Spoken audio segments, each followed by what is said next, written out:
Bickie and Tommy were getting ready for school, and they had the usual chores that boys in those days had to do, and girls too. They had to get up early and go out and get water and corn cobs and wood and corn husk, bring some to the house and bring some over to the livestock. Bickie and Tommy had calves to take care of and chickens. All of that they were taking care of this morning, and then they ran back in the house because it was beginning to get cold in October, and they sat down for their cornmeal and mush, and they looked over, and in the corner behind the door there was a sack. Mother, what's in the sack? Oh, Red Hog Smith had dropped that off last night. I think it's some apples. The boys got big smiles on their face. Ooh, some apples would be so good. Something different than cornmeal mush and milk. That afternoon, after school, they were going to go over to Red Hog Smith's house and thank him for those apples and ask him some other questions about the big stone that was sitting there propping the door. Mother, why is it called a thunder egg? They asked as they were finishing their breakfast. Well, the Indians had a lot of theories and a lot of speculation. When they heard big, loud noises, they attributed it to thunderbirds flying or fighting. And when they saw these big rocks that looked like eggs, they said, maybe those are thunderbird eggs. So they called them thunder eggs. Ask Red Hog Smith this afternoon when you go to the farm. So just at that moment, Bickie remembered, oh, I have to go to school now. And he was going to have to put on his soldier coat and his big plug hat and his scarf over it, the pink scarf, and make his way to school. And he knew what was going to happen. And sure enough, as he got close to the schoolyard, he began to hear the talk and some little comments.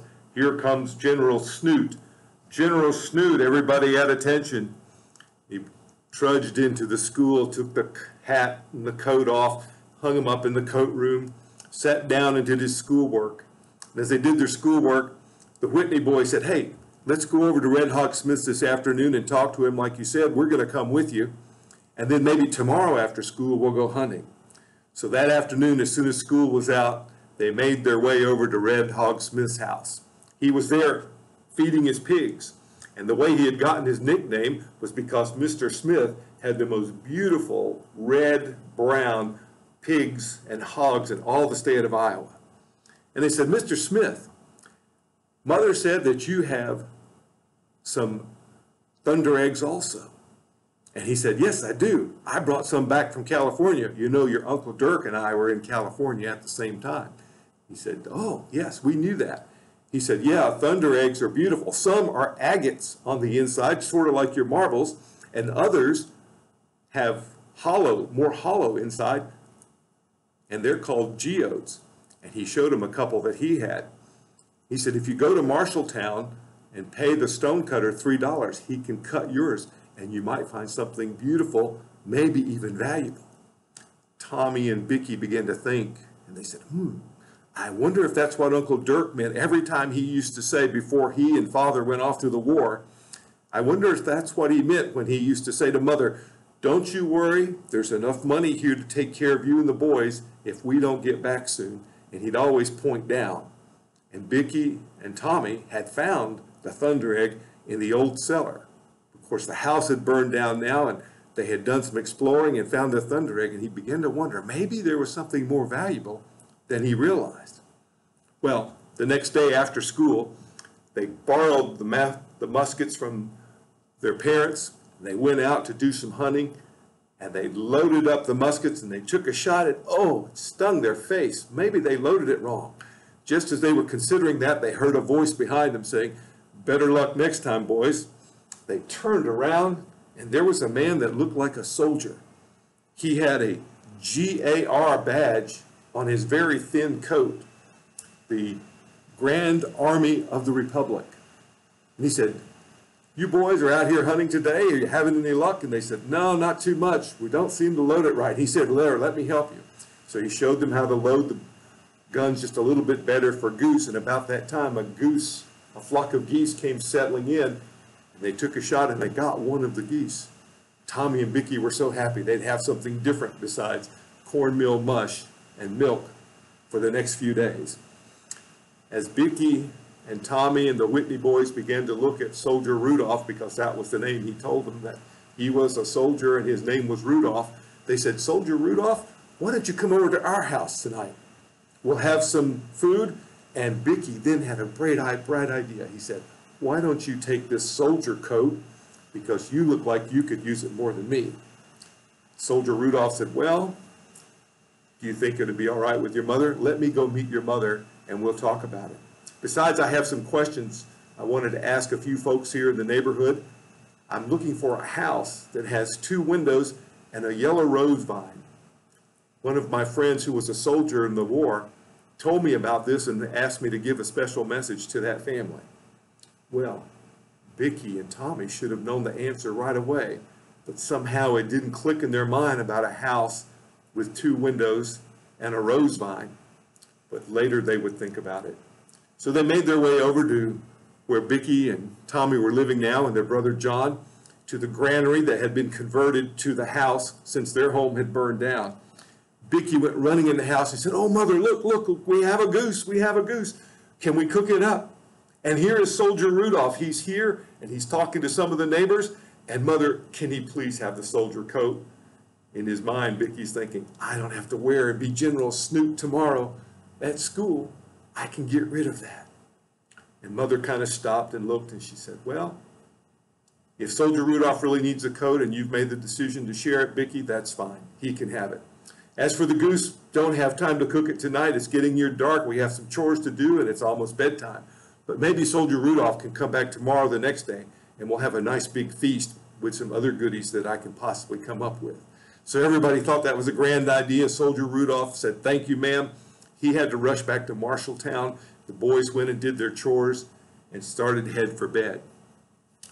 They were thinking and dreaming about the special meal that Mother might cook up for them tomorrow or the next day.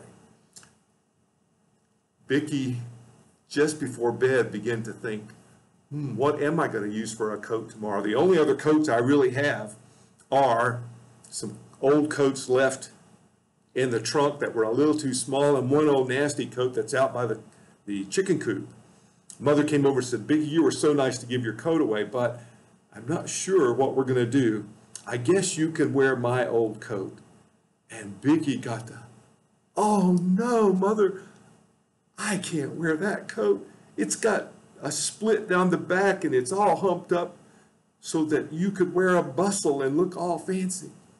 And Bickie thought, oh, it's gone from bad to worse. First I had the soldier coat and they called me General Snoop. Now what will they say to me at school when I come wearing Mother's old dress coat?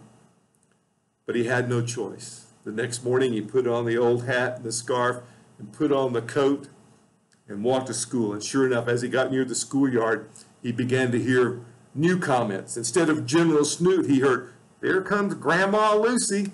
Grandma Lucy's coming to school. And Bickie thought, oh, I'll be so glad when this is over. Well, that day in school, they were going to have a spelling bee. Miss Kitty had worked with all the kids so much, and she had worked with the Whitney boys, and she called Nels up and she said, Nels, here, you've done so well, I'm going to let you spell the first word.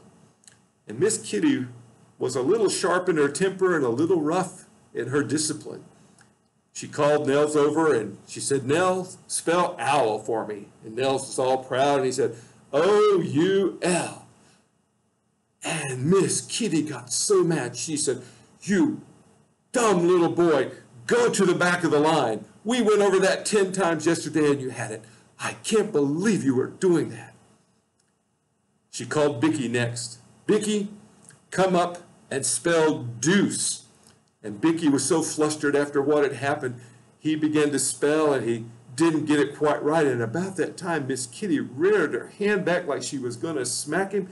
Bickie ducked over out of the way, and when he did, he tripped and fell and bumped the other kids who were standing next to him, and they all kind of tumbled and jumbled together.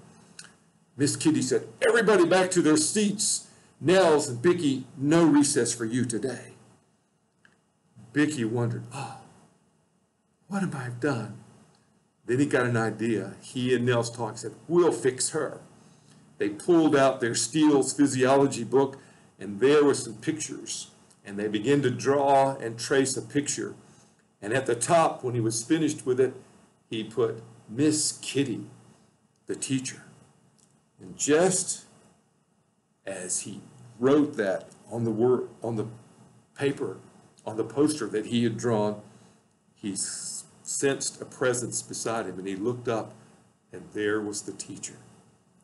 What was going to happen? Miss Kitty had seen this not too complimentary drawing. She wondered what would happen next. Come back for the next episode.